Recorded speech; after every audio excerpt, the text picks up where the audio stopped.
Welcome back. We are going to prepare some meat for fajitas. This can also be used for a lot of other dishes, whether they're flank steaks or skirt steaks. Both of them have some very particular qualities that are unique. They're kind of a sinewy meat that's real stringy and sinewy. If it's cooked right though, that can be made tender. Also, you want to remove any exterior fat on the meat like this. Now, some of it I'm going to leave, but there is connecting tissue that I want to get off of there, and that connecting tissue is what makes the meat stringy. Now, this right here is a skirt steak. What I do is I take my meats and I vacuum seal them, and that way when I freeze these, I can store them for a long time. They've been kept fresh. As soon as I pull it out and thaw it, this is just as good as right out of the butcher block. Now, I label them also. This one's a skirt steak, and it was 2.33 pounds of it. I'm going to be barbecuing this. Now, let's talk about barbecue for a minute. Barbecue is not grilling, okay? Barbecue is a method of cooking that is slow cooking with smoke. So I'm going to slow cook these with smoke. That's going to make them nice and tender. With the connective tissues removed, these will be wonderful smoked steaks or fajitas, whichever I decide I want to make out of this. I can do a lot of things with it. These are two of the best types of meats, whether they're flank steaks or skirt steaks, when it comes to fajitas or just Texas cooking in general. They can be used also in chilies, and it's a wonderful thing. Now, preparing this meat, if you'll notice, my pan has these brown spots in it. Okay, this is intentional. I put oil on this, I put it in the oven, and I bake this in so it makes a carbon-like surface that foods do not stick too well.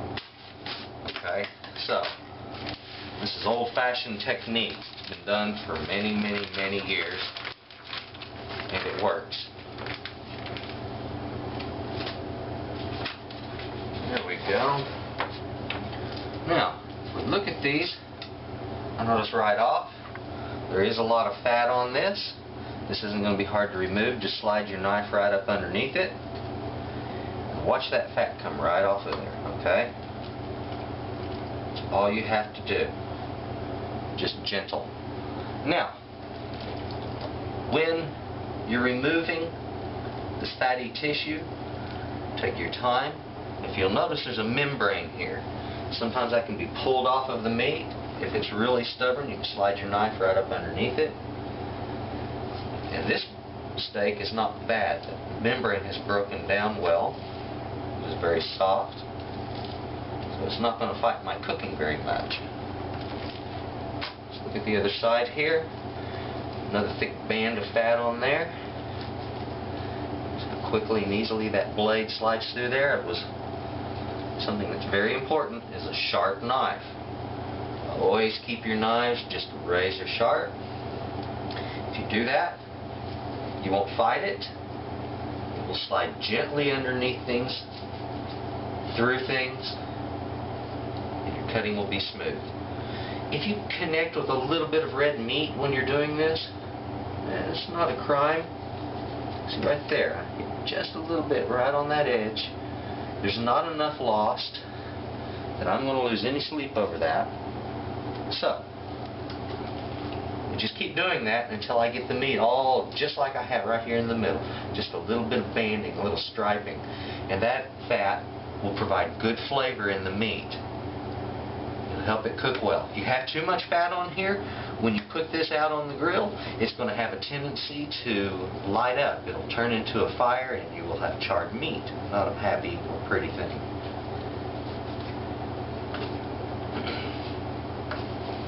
Something else that needs to be said, and I wish restaurateurs would learn to teach their chefs this. I'm so tired of going to Texas restaurants and some brilliant person takes the meat and cuts it this way for fajitas. Okay? Now, so everybody will know that is wrong. You want to cut a section like this crosswise, then turn it and cut across the grain for your fajita strips. When you do this, the meat will separate easily instead of pulling out of someone's tortilla as a single piece. It will bite off. It'll be easier to eat. Much more tender that way. Remember, this is a stringy, sinewy meat. So, very important. Enjoy this. I'm going to have these done in just a couple of minutes and ready to put on the grill. Okay, here I am halfway through. This is one that has the fat and that sinewy layer I was telling you about fully intact. This one I've already removed everything off of it. Now if you'll notice, there are some little bits of fat still left. These will flavor the meat real well, so keep that in there. Just remove this surface material here. Now this membrane, this stuff is just as gristly and nasty as it gets. So just slide your nice sharp knife. If your knife's not sharp, this doesn't work as well. Slide it right up underneath there. Now look how I'm just running it right down the length of it. And I'm taking that membrane right off. See there. Neat. Now, getting a little bit too much meat there. I'm going to do that.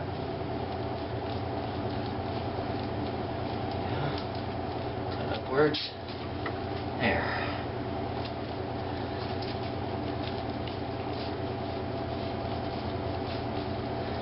You have to go over a couple of sections of this to continue doing it. Do so. Now looky there. See how that membrane comes off of there? Nasty, thin, disgusting thing. I got a little bit of meat here, just a very thin layer. It's not enough for me to worry about. I've got nice smooth meat underneath that. Look at that. Isn't that pretty? This is what you want to barbecue. This is what you want to marinate.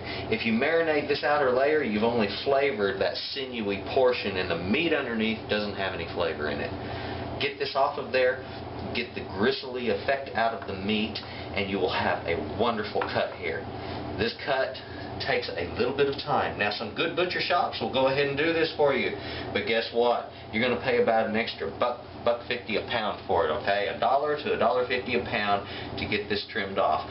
Well, I guess it's just up to you. If you've got that kind of money, spend it. If not, well, sharpen your knives. Okay? There you have it. Okay, there we have it. Now if you'll notice, it looks longer now than it did before. Well, it is. When we remove the connective tissue, it allows the meat strands to pull out a little bit more. Now they're trying to pull apart. You can see how very stringy the meat is at this point. And again, this is a good quality. This is what we're looking for in this type of meat. The texture and the flavor both combine for a very unique experience. And for fajitas, folks, just so you'll know, in Texas, that's what we use for fajitas. Now I'm about to take this and marinate it in the marinade that I prefer. And there's a lot of different marinades, and some people say no marinade at all is the best way. Just smoke it and leave the meat natural. Listen, try both ways. They're great. And everything that you do with these, I'm sure, is going to be wonderful. Enjoy. In a moment, I'm going to show you how to marinate these. Alright, this is my fajita recipe. By the way, welcome back. I'm going to be marinating these beautiful steaks with lime juice, salt, pepper, cayenne, cumin, sage, and chili powder. Please write that down. Cayenne, cumin, sage, and chili powder, black pepper, salt, and lime. Now, the lime juice, I'm just going to cover the hole a little bit, unless you've got one of those nice little spouts. There we go. I want to cover it liberally with lime juice. Now, salt.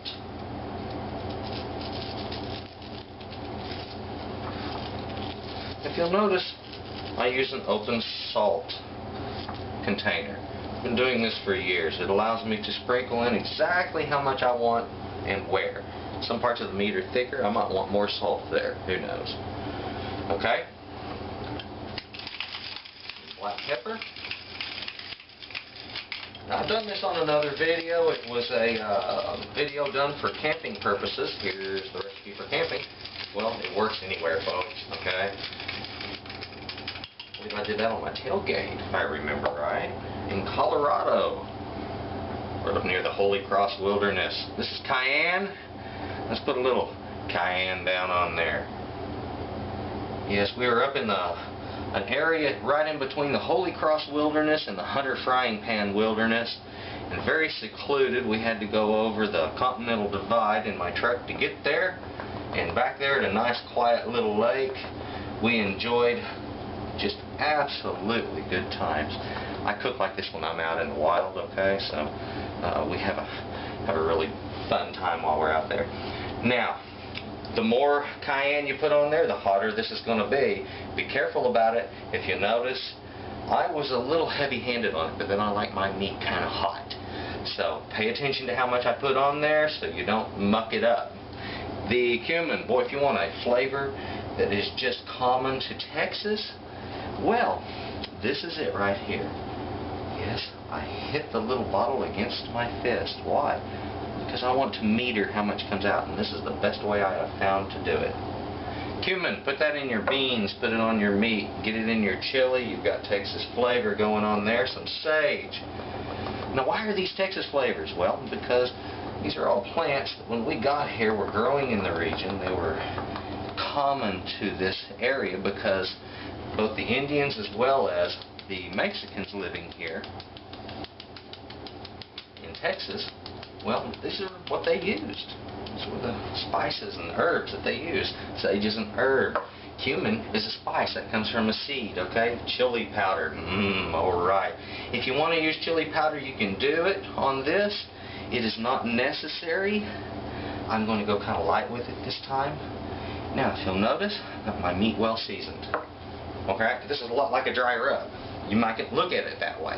I want to turn this over. I want to do the same thing to the other side. I'm going to let it set for about 30 minutes. While it's marinating, I'm going to turn it one time. Now, this is just to make a steak, okay? I'm not going to cook fajitas. If these were going to be for fajitas, I would want this to marinate 2 hours. I would turn it about every 20 to 30 minutes when marinating for fajitas, okay? And that's to allow the meat to get down into that lime juice. The lime juice is going to break down the remaining connective tissues running in between the meat, okay? And that's what's partially going to make this really tender. We've removed the outer connective. Inner connective is being handled with the acid in the lime, and the flavor is going to come out great when it's smoked with a little bit of mesquite. That's Texas cooking.